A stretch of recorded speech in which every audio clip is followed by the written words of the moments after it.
Hey, everybody. So this COVID-19, this shutdown scenario that we've been in for the last 5 months has brought change into all of our lives, One thing it's done for me is it's really brought things into perspective, things I wasn't even aware of. Number one, I had no idea I enjoyed going to restaurants as much as I did. I love it. Top that, my favorite, AMC Dine-In Theater. No longer can do that. No more chicken wings in there, reclining seat, watching the big screen. So I'm without it. Talk about one thing that I miss so much that I've always known I've enjoyed speaking and sharing, the gospel and sharing the God's message on a Sunday morning. I had no idea how much I loved the gatherings. Just to gather together. I always knew I loved it, but I miss the VC family terribly. Nobody's laughed at a joke of mine in 5 months. Some of you are probably saying, no, it's been a lot longer than that, Mark. So during this time, what is essential has really been highlighted, at least in my life. Family, friends, my walk with God. It's not that you take those things for granted, but in times like this, it shows you, oh, this is a different perspective. I can come out of this seeing the quality of this and seeing that this is not really necessary, and we can be changed through this time. That's something that we can all come through this experience with, that the main things became the main things. And that's what we want to talk about today. I don't remember who said it first, but I remember hearing it years ago, that the life we are living, your life right now, sounds simple, but there is no dress rehearsal. It's not like, oh, I'm going to practice on this one and come around and do it again. This is it. This is our life. This is our moment. And so I want to make sure that I'm going through this with the right perspective and giving my attention to things that matter most, redeeming the moment that we live in, redeeming the time that we live in. Most of us, though, truth be known, is we don't think about the fragileness or the shortness of life, the brevity of life. Even as adults, we don't tend to think of it until, kind of like in my life, where you reach a certain age that you start to feel it in your body, right? You wake up in the morning and you hurt. It's like my neck hurts, my joints hurt, my back hurts. It takes a little while to get out of bed and get the things moving, and it's like I was in a fight, and all I did was sleep. But that's when you know you're on the back nine of your life.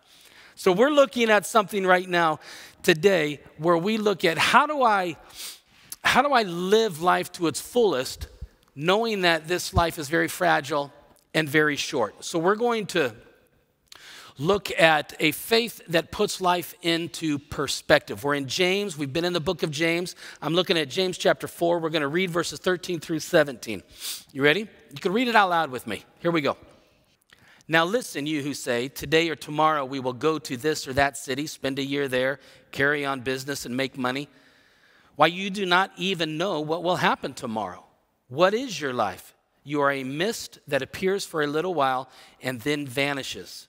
Instead, you ought to say, if it is the Lord's will, we will live and do this or that. As it is, you boast in your arrogant schemes. All such boasting is evil. If anyone then knows the good they ought to do and doesn't do it, it is sin for them. Now, there's a whole lot in this passage right here. That's again, James, as you've come to know, it's very just in your face and straightforward. I want to look at a few statements that we've made to help us understand how do we live in the knowledge of the brevity of this life. How do we live with wisdom, and how do we have a perspective that keeps our faith moving forward? So number one, you can write this down, is this: life is short, don't waste it. Life is short, don't waste it. So right in the middle of this section of scripture that James is talking about, he gives this illustration, right, for helping us to realize the brevity of life. He says, what is your life? You are a mist that appears for a little while and then vanishes. This is something listeners of his would have understood. They didn't know a mist from something like a cleaning bottle like this one, but it would have been like a perfume spray, right? But what he's saying is that life is short. It's like a mist. Your time here is short. Life on earth is temporary. It's here and then it's gone. But did you know that you are eternal? Your soul, your consciousness is eternal. God created you and fashioned you as an eternal being. You will live on forever. And in fact, he created you to exist in this moment. It's a short moment, but this is the moment that he created you to exist in. And he put talents and giftings and passions inside of you that cooperate with his Spirit to bring about and communicate the redemptive story of Jesus Christ while you have this moment, this small time on earth. And it's hard for us to think about that because this is all we know, right? To wrap our minds around that. But in reality, look, the number of years in your career, the time you spent in your education or getting the degrees, as important as they are, it's that. I have friends in the military who have served for 20, 30 years. As honorable as that is, it's a mist. Your life, my life. What if we live to be 80 or 90 or whatever that time is? Really, in the scheme of things, it's here and it's gone. And so how I live in the now is what really matters. This is a season where we are seizing this moment. And not just our life, but even this time that we're in right now. Again, we've talked about this so many times. We don't want to just endure this and just try to get through this. God is not shocked or surprised by all this. We want to seize this moment that we're in right now and get a new perspective on life that changes our life. I have some friends I was talking to. One, he told me, this is just a couple weeks ago, he said, Mark, I see my kids like I've never seen them before. Now, I know that can mean like with murderous rage or with compassion or love. Sometimes maybe both. But he was talking about, he says, I didn't realize the value that I played in their lives and in my wife's life. And so for him, he's been seizing that moment. I had another friend who told me that he is sharing his faith with his people at work and friends in a way that he had never even thought about doing. There was nothing pressing him. But since this time and his walk with God has gotten stronger, he finds himself sharing his faith and seeing good results of that. You guys, most of you know Dustin and Jackie. They're longtime friends here at Venice Church. And about a month into this pandemic, they made a move to Austin. And it was with work related and following a career path. And while they were over there, they have started something. It was like, we don't want to wait until this is gone and then we'll get serious about doing the things of God or the things that he's put in my heart. Dustin and Jackie have started an online church. They've taken their skills and their resources and who they are and said, let's do something instead of waiting. And so they did. They opened up DNA Austin. You can visit their site and see them. They're a precious young couple. And I'm just so proud of them because they did what we're talking about, that we have this moment to live. I don't want to waste it. Life is short. I want to move forward in the things that God has called me to do. So if this COVID pandemic has taught us anything, I hope we have learned the lessons of verse 13 and 14, not to boast or put too much trust in our plans, right? Our plans. Look, verse 13 says, now listen, you who say, today or tomorrow we will go to this or that city, spend a year there, carry on business and make money, while you do not even know what will happen tomorrow. So he's not saying don't make plans. In fact, we're going to talk about that in just a little bit. But what he's saying is don't make plans as though you're just the king of your plans. Understand that God is sovereign. God sees what we don't see. As we all have learned, we're in a season right now that has taught us all something.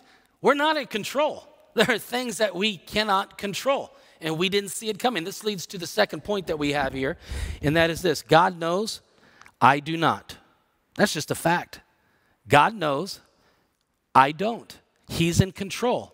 He's not surprised by this whole thing that's been going on. He's not trying to wonder, how do I fix this? What do I do with this? God exists in eternity. He knew this was coming. I want to be yoked up, anchored up, tethered up to him who knows the future because I really don't. So James says this. He says, instead of an arrogant, self-reliant posture in life, do this. Instead, you ought to say, if it is the Lord's will, we will live and do this or that. You know what this is called? This is called submissive planning. It means I make my plans, and we should. Plans belong to a man, but the Lord directs his steps. So plans belong to a man. I need to make my plans, but as that old saying goes, I'm going to make him in pencil and give him the eraser. This is what it means to be submissive. Charles Spurgeon, a great preacher, a couple centuries ago, he said this: there are two great certainties about things that shall come to pass. One is that God knows. The other is that we do not. So James is teaching us that as we plan in our lives and we make plans and have goals and these things that we should do, we want to have humility. We want to understand that we're making these plans, but we are doing so with open hands. There's been a saying in the church for years. I heard it all my life too. It's been around for many, many years. And that is, if the Lord so wills, or if it be your will, if God wills, if God gives the green light. It's kind of taking that posture like, okay, here's what I'm planning on doing, but I'm giving God the opportunity and the permission to do what he does and say, I want you to do this instead. So it doesn't mean, again, that we don't have goals or make plans. I had some really neat plans for our church in 2020. In fact, as a network, we came into this year with our keyword with. We wanted to be with God, with each other, and with the world. And we had different things that we had planned to do for each quarter of this year that we're going to cooperate with that word that we believe that God gave us. And so here we go. And then COVID hits. Well, it's never been so hard to be with each other. Some of those things that we were going to do, we didn't do. And we had to pivot. You see, plans belong to a man. We had those. But the vision of being with God, with each other, and with the world, we believe that came from the Lord. And so it was a matter of, okay, we need to change. We need to change the sails. The word, the vision remained the same. We were going to be with God. So we went to online services. And we started doing those, and we've continued to try to improve those. The team's gotten so much better. Can't do anything about the speaker, but the team's gotten really good. And so we've been doing our online services and making that happen and doing other online present things. And in fact, one thing that's been really cool is that we've had an increase of people who have joined us in our online services. And not just those who are just stopping by for a couple minutes, but those who are joining us on a Sunday or another day during the week and being a part of our online experience. So we've been with God. We're still with each other. Our online growth groups are going on. We've got neighborhood churches. We've got other opportunities for people to come and serve and still be with each other. We've got more opportunities coming up in the near future. And listen, guys, with our world, we have never done so much community outreach than we've done in the last 5 months. Every week, we are distributing food to people, caring for practical needs of people, working with other ministries and other organizations, and the Red Cross and the Boys and Girls Club, and doing things to impact our community and people in the church who need help as well. So while man plans his ways, God directs his steps. The mission doesn't change. The vision doesn't change, but we have to be willing to change. Submissive planning means that I am ready to live in the moment. I may have plans, but I'm living in the moment because it can change. And I'm letting God be the one who is leading my steps. I'm not making plans outside of him. So that leads to this last point here this morning. Live in the moment and do God's will. Live in the moment and do God's will. That's what James is saying, that we embrace this moment because we realize that this moment is all we have. Remember, life is like a mist. This moment is like a mist. This is what I have. This is what I'm promised. This is where I'm at. So how do I live in this moment? In the season we're in right now, that's a great question to ask yourself, and in this moment. And that really, the way that I'm called to live is, Lord, I want to delight in doing your will. I want to delight in being a part of what you're doing. We are so mindful of what's going on in the kingdom of this world right now. It's in our face. We're all experiencing it, right? Our jobs, the way we handle each other. We've got a lot of stuff right in front of us. The news is constantly bombarding us. I want you to understand that's a reality. We live in it. We need to live wisely in it, but we belong to another reality. That's the kingdom of heaven. That's where our citizenship is. That's where our eternal place will be. And so even though we're engaging in affairs here and doing stuff here, we still want to get our marching orders. We want to be committed to the one who is committed to us. Remember that series we talked about here a few months back? The Lord is my shepherd. He's my shepherd. I belong to him. So live in the moment and do God's will. That's what James, his whole theme throughout this book is a call to putting faith in action.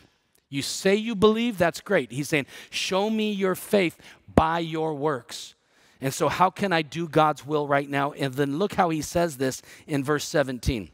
If anyone then knows the good that they ought to do and doesn't do it, it is sin for them. That's heavy. Let me remind you what that word sin means. It means to miss the mark, right? That we erred.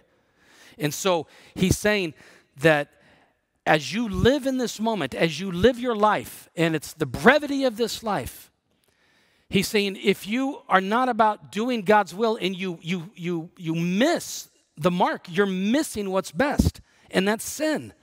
The way we are called to live our lives is, yes, to make plans, yes, to do these things, but to say, God, what is it that you are calling me to do? I don't want to sin. I don't want to miss it. I don't want to get to the end of my days and say, man, I did not do those things that God called me to do. Our lives belong to him. And by the way, it's the best way to live.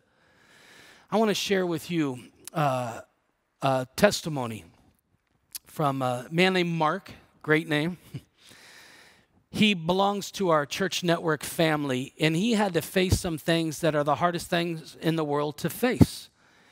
And his story of how he came through that, what he chose to do in the midst of that, and how he's still doing today is it's strong. It's a big encouragement. And I know as you watch this, you're going to be encouraged to watch this. Then I want to come back with some closing thoughts.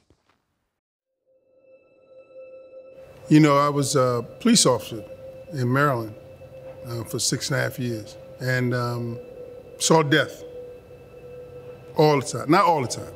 Saw enough death to understand that life is gone in a moment.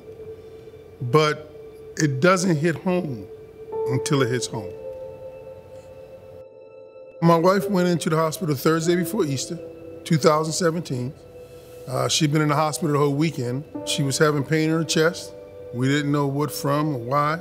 And they told us she had stage 3 pancreatic cancer. And it was upside down all of a sudden. Everything. Everything.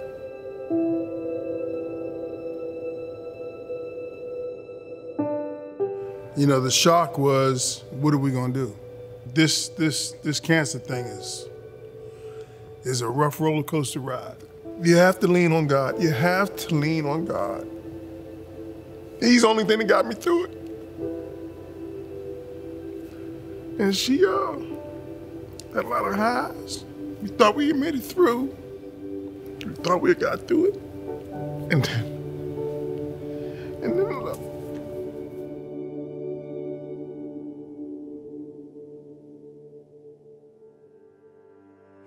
When the reality that life is really short, when that reality is in your face, everything changes. And the one thing we did was we slowed down. All the kids were in sports and cheer and football, you name it, we did it, and we were always gone. Splitting the family. We realized that we needed to change a lot. Our intentions were more based in the family, rather than you go there, I go there, you cover that, I cover this. It was we're going to do. And the planning for the year-long plan, those went out the window. We're doing weekends now. Hey, next weekend we're gonna do this. Now we're saving up for next Christmas to go somewhere. We slowed down. We slowed down. We hung out together. We hung out together. Yeah, and on February 12, 2019, Erica went home to Jesus. She went home to be with the Lord. Erica's memorial service, I spoke at her service. And I told my 3 kids, I said, listen, I will not allow mommy's passing change what's going to happen in your life. This cannot be an excuse to be failure. It cannot be an excuse to give up.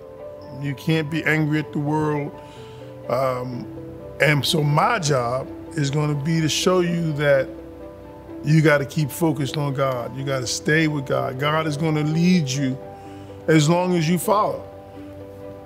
When you realize that it's only between you and God, it's all only between you and God. There are 10 billion people, 9 billion people, whatever it is. God ain't gonna ask me but one thing when I go to see him. What did you do? He's not gonna ask me about Erica. He's not gonna ask me about my 3 kids. He's not gonna ask me about my mom and dad. He's gonna say, Mark, what did you do? When I came to you, what did you do? And I'm gonna tell him, I did what you told me to do, God. So I'm good.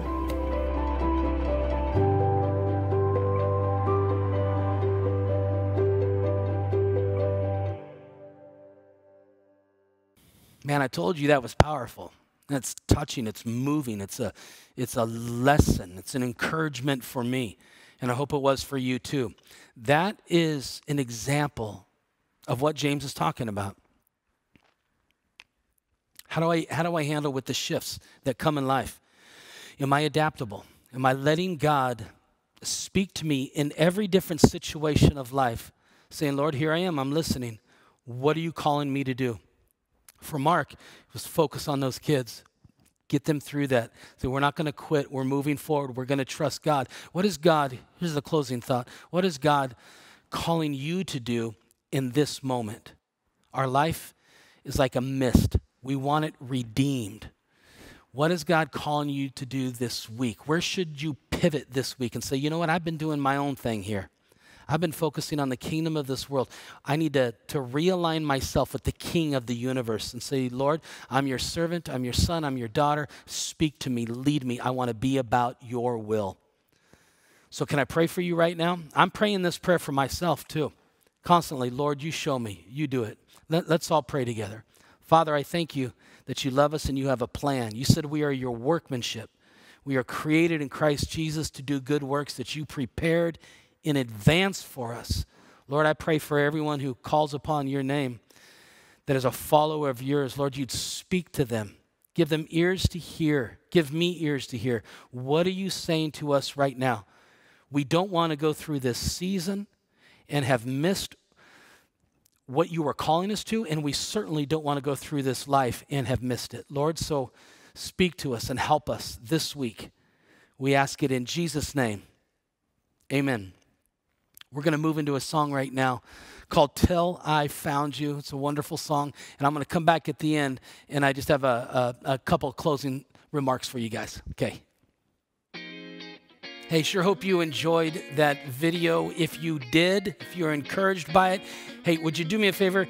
Hit that thumbs up, subscribe, and click that bell so you can get notification when we come out with some new videos. And share these. Feel free, share these with your friends. Hope they're an encouragement to people. That's the reason we're doing it. All right, God bless. We'll see you soon.